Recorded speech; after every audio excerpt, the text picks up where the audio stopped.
예수님께서 이 땅에 오셔서 어떤 일을 하셨는지 마태복음 9장 35절은 잘 요약해 주고 있습니다. 예수님의 이러한 사역의 중심에는 긍휼의 마음이 있었죠.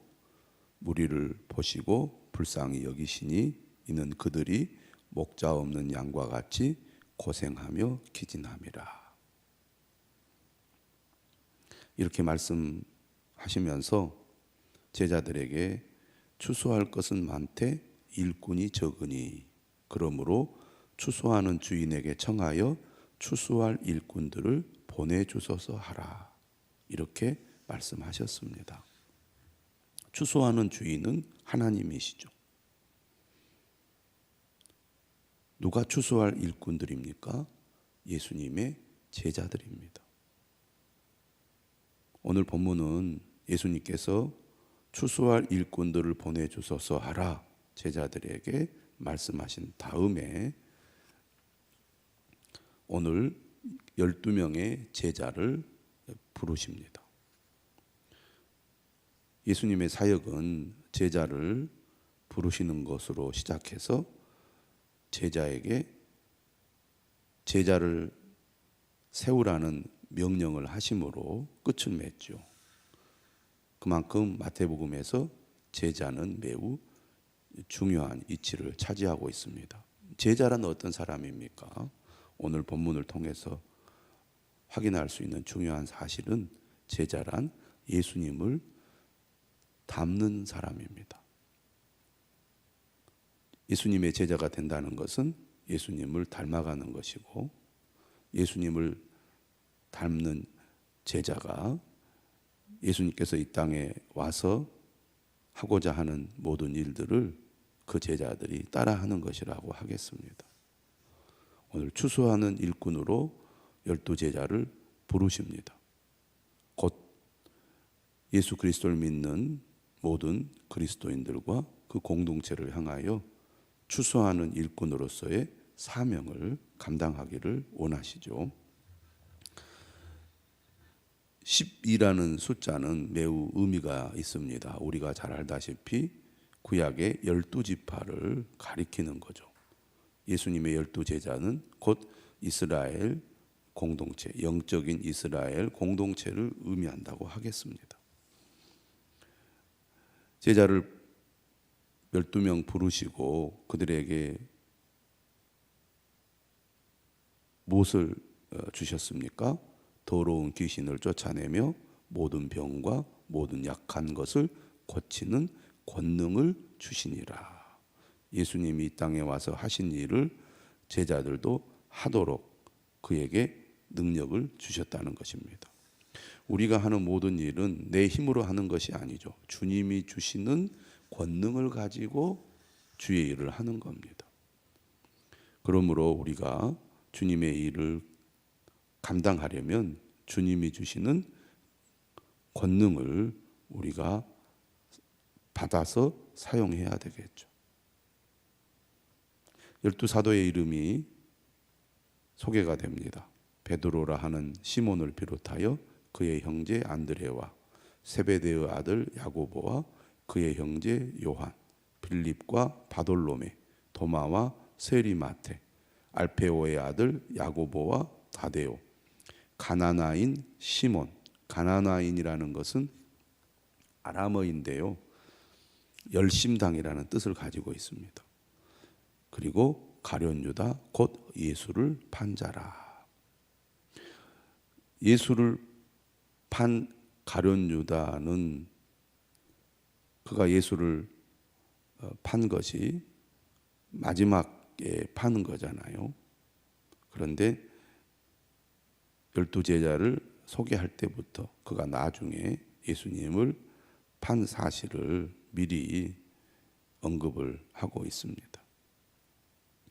5절이죠. 예수께서 이 12를 내보내시며 명하여 이르시되 이방인의 길로도 가지 말고 사마리아인의 고을에도 들어가지 말고 오히려 이스라엘 집의 잃어버린 양에게로 가라.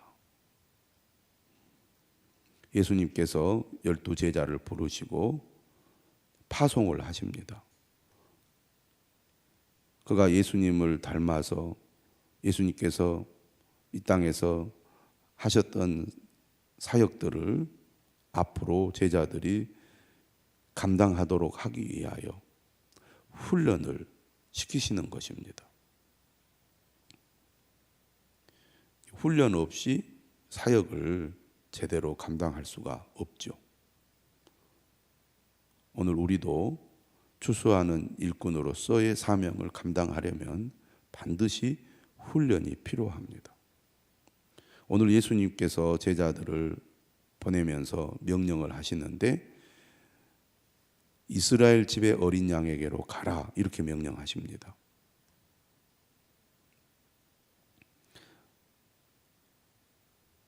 마태복음 20장에 보면 예수님께서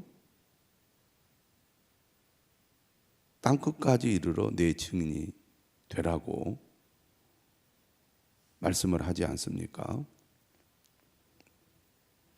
사도행전 1장의 말씀을 보면 예수님의 선교 영역은 전 세계를 향하고 있습니다. 하지만 예수님께서 제자들을 훈련하실 때는 이스라엘 집의 어린 양, 다시 말하면 지금 그들이 살고 있는 이스라엘 땅에 한정되어서 먼저 그들에게 복음을 전하라고 말씀하고 있습니다.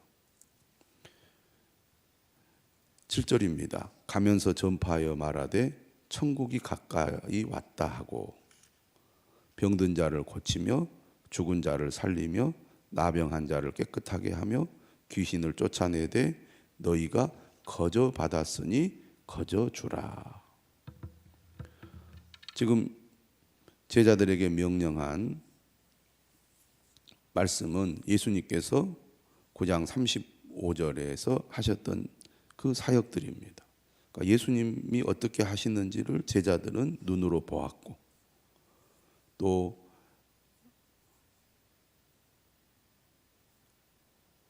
그들도 예수님께서 하신 대로 그대로 하도록 예수님이 명령하신 겁니다.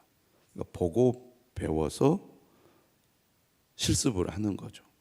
이것이 이제 매우 기본적인 훈련의 방법이라고 하겠습니다. 우리가 추수하는 일꾼으로서의 사명을 감당하려면 먼저 어떻게 하는지 배워야 하고 그 배우는 방법이 단순히 이론적인 방법만 하는 것이 아니라 실제로 참여하여 눈으로 몸으로 경험을 한 다음에 그리고 이제 직접 나가서 행동에 옮길 때 그 일이 이제 열매를 거둘 수가 있다는 얘기입니다. 예수님은 본인이 직접 제자들을 데리고 다니면서 무엇을 해야 하고 어떻게 해야 하는지를 보여주셨고 제자들이 그것을 몸으로 익히도록 하신 다음에 그들에게 권능을 부어주셔서 할 수 있도록 해주셨습니다. 그러나 그들이 아무리 눈으로 보고 몸으로 이렇게 체험을 하고 또 주님이 권능을 주셔서도 직접 자신들이 주도적으로 하는 것은 또 다른 문제입니다. 함께 따라다니면서 하는 것과 내가 주도적으로 책임을 가지고 하는 것은 전혀 다른 거라는 거죠. 그러나 보고 배우고 옆에서 참여하여 학습이 되면 실제로 자신들이 혼자 주도적으로 하는데 훨씬 더 유리하게 되죠. 근데 하려고 하지 않으면 결코 발전이 있을 수 없고 또 해낼 수가 없습니다.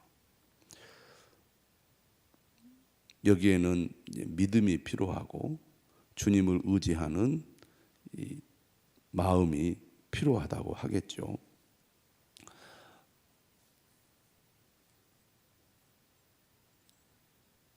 목회자가 되기까지 교육을 받습니다. 또 교회에서 실습을 하죠. 그러면서 여러 가지 생각들을 합니다. 아, 이것은 이렇게 해야 되겠고 이것은 이렇게 하면 안 되겠구나. 왜 저렇게밖에 못하지? 또 이렇게 또 비판적인 생각을 가지고 평가할 때도 있습니다. 그런데 막상 이제 본인이 단독으로 책임을 가지고 어떤 일을 해보면 이전에 옆에서 지켜봤던 것과는 전혀 다르다는 것을 느낄 때가 있습니다. 그러니까 보는 것과 직접 하는 것, 참여하는 것과 책임을 가지고 하는 것은 차이가 있다는 것입니다. 그런데 직접 참여하면서 이제 발전을 하는 거죠. 그래서 함께 참여하는 것, 그 참여함으로 훈련을 받는 것, 그리고 직접 주도적으로 어떤 일을 또 해내는 것, 이런 모든 과정을 통해서 성장을 하게 되고 그만큼 성장할수록 추수하는 일꾼으로서의 준비가 갖춰진다는 것입니다. 교인들의 사역도 마찬가지죠. 어떤 분들은 두려움이 앞서서 어떤 일을 하자고 하면은 안 하려고 하는 사람이 있습니다. 아예 참여를 안 하려는 사람이 있고 또 참여를 해도 그냥 옆에서 그저 협력하고 이제 보조적으로만 어떤 일을 하고 책임감을 가지고 주도적으로 그 일을 안 하려고 하는 분들도 있죠. 물론 뭐 성격적인 측면도 있겠지만 자신이 없기 때문에 두려운 마음 때문에 그 일을 못하는 경우가 많은데, 그러나 참여하여 훈련을 받는 것도 매우 중요하지만 어떤 일을 책임을 가지고 해보는 것도 매우 중요합니다. 추수하는 일꾼이 된다는 것은 훈련을 통하여 직접 참여할 뿐만 아니라 책임감을 가지고 어떤 일을 맡아서 그 일을 해내는 겁니다. 여기에는 믿음이 꼭 필요한 거죠. 주님이 내게 주신 사명이기 때문에 책임감을 가지고 그 일을 최선을 다해서 해내는 겁니다. 하지 않고는 결코 발전할 수가 없죠. 하지 않고는 추수하는 일꾼이 될 수가 없습니다. 각 소그룹에서도 사람을 세우고 또 키워내는 것이 매우 중요하죠. 그래서 작은 일부터 맡기고 해보도록 하고 그 일을 할 때 격려하고 도와줘서 잘할 수 있도록 만들어내는 것 매우 중요하다고 하겠습니다. 그래야 재생산이 이루어지고 예수님의 제자들이 계속 이렇게 세워져 나갈 뿐만 아니라 추수하는 일꾼이 될 수가 있습니다.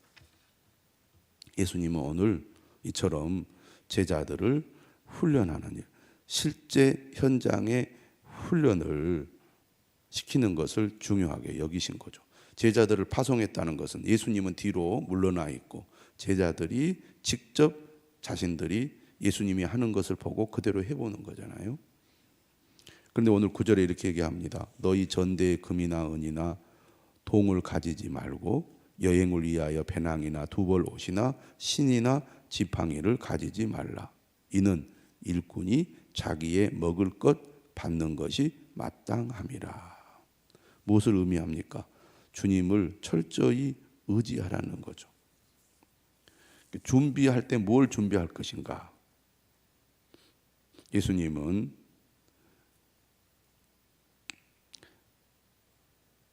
굶어 죽지 않도록 먹을 것이나 옷을 미리 잘 준비하여 곤란한 일을 당했을 때 자신을 보호할 수 있도록 준비하라. 이렇게 가르치지 않고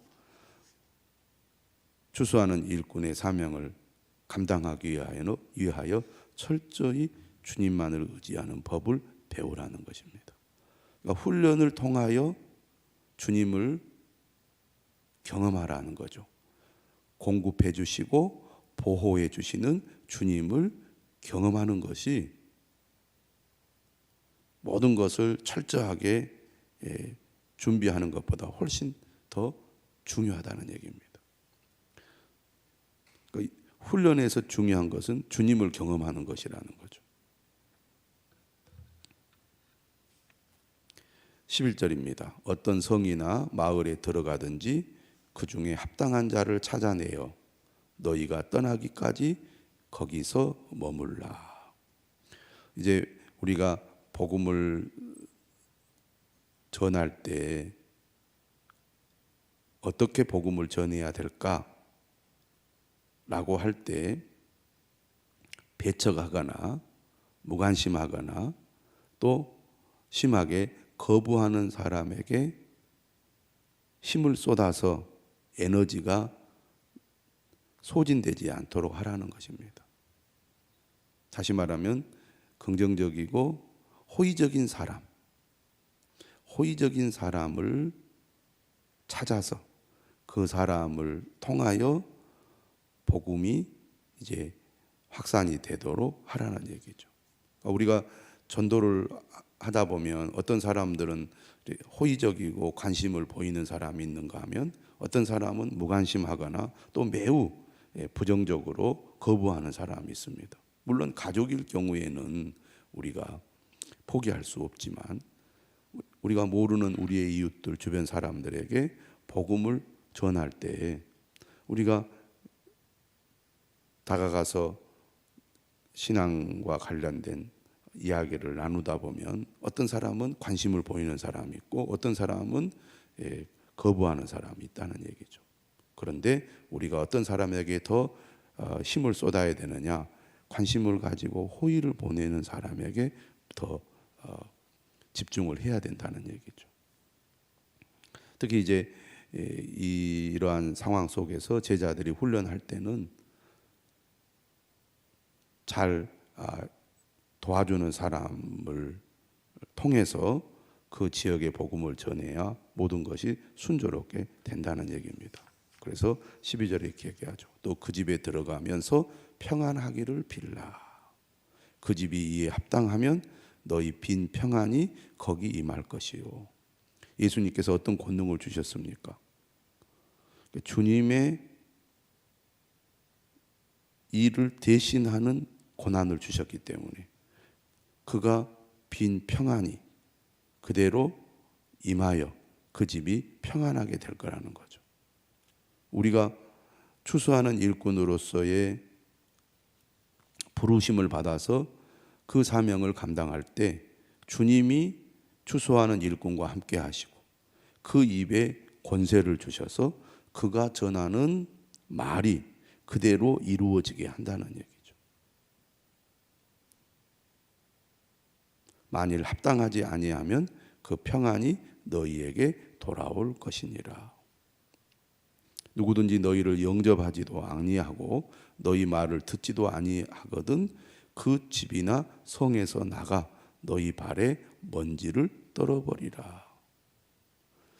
복음을 전할 때 받아들이는 사람도 있지만 거부하는 사람도 있습니다. 거부하는 사람들에 대해서 두려움을 갖거나 그것에 대해서 위축된 마음을 가질 필요가 없다는 거죠. 복음을 전하는 자는 주님의 명령을 따라서 그 사명을 감당하면 되는 겁니다. 결과에 대해서는 우리가 책임질 필요가 없다는 얘기죠. 결국 복음을 받아들이는 사람은 평안을 얻고 구원을 받게 되지만 복음을 거부하는 사람은 결국 하나님의 심판을 받게 된다는 겁니다. 16절에 얘기하죠. 15절이죠. 내가 진실로 너희에게 이르노니 심판날에 소돔과 고모라 땅이 그 성보다 견디기 쉬우리라. 결과에 대해서는 우리가 상관할 것이 없다는 겁니다. 사람들이 거부하고 비난한다고 그것에 신경 쓸 필요 없다는 얘기죠. 그 결과는 그 당사자들이 책임진다는 얘기입니다.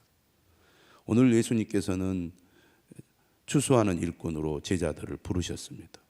예수님께서 이 땅에서 하신 천국 복음 전파의 사명을 제자들이 감당하도록 훈련을 시키셨습니다. 그리고 그 사명을 감당하도록 권능을 주셨죠. 그리고 어떻게 해야 될지 주님께서 가르치셨습니다. 이제 그 제자들이 나가서 복음 전파의 훈련을 실습할 것입니다. 이 말씀은 오늘 예수 그리스도를 믿는 제자 공동체, 교회 공동체에게 주시는 말씀이죠. 교회의 존재 목적은 어디에 있습니까? 예수님의 사명을 감당하는 것입니다. 예수님의 사명의 첫 번째가 뭡니까? 천국 복음 전파입니다. 오늘 우리도 이 부르심, 이 사명을 귀하게 여겨야 되겠습니다. 우리는 추수하는 일꾼입니다. 추수하는 일꾼의 사명을 감당해야 되겠습니다. 예수님께서 이렇게 말씀하셨잖아요. 추수할 것은 많되 일꾼이 적으니. 지금도 추수할 것은 많은데 일꾼이 적습니다. 우리가 진정으로 주님의 제자로 부르심을 받았다면 제자의 사명을 잘 감당해야 되겠습니다. 추수하는 일꾼으로서의 사명을 감당해야 합니다. 우리가 교회에서 직분을 받잖아요. 우리의 첫 번째 관심이 어디에 있습니까? 천국 복음 전파에 있어야 되겠습니다. 2023년을 시작하고 벌써 2월이 이제 지나가고 있는데 여러분들 어떤 마음으로 지금 금년을 살아가려고 하십니까? 여러분의 마음속에 추수하는 일꾼으로서의 사명이 얼마나 있습니까? 지금 전도하기가 어려운 시대라고 하지만 우리는 이 사명을 감당해야 되겠습니다. 오늘 예수님은 우리 삶의 주변에서부터 복음을 전하라고 말합니다. 우리 삶의 주변에 잃어버린 양들에게로 가라고 말합니다.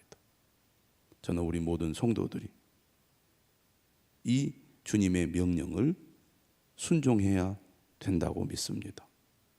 안 된다, 못한다, 또는 관심 없다 그런 생각을 내려놓으시고 주님의 명령에 순종하는 2023년 한 해가 될 수 있기를 바랍니다.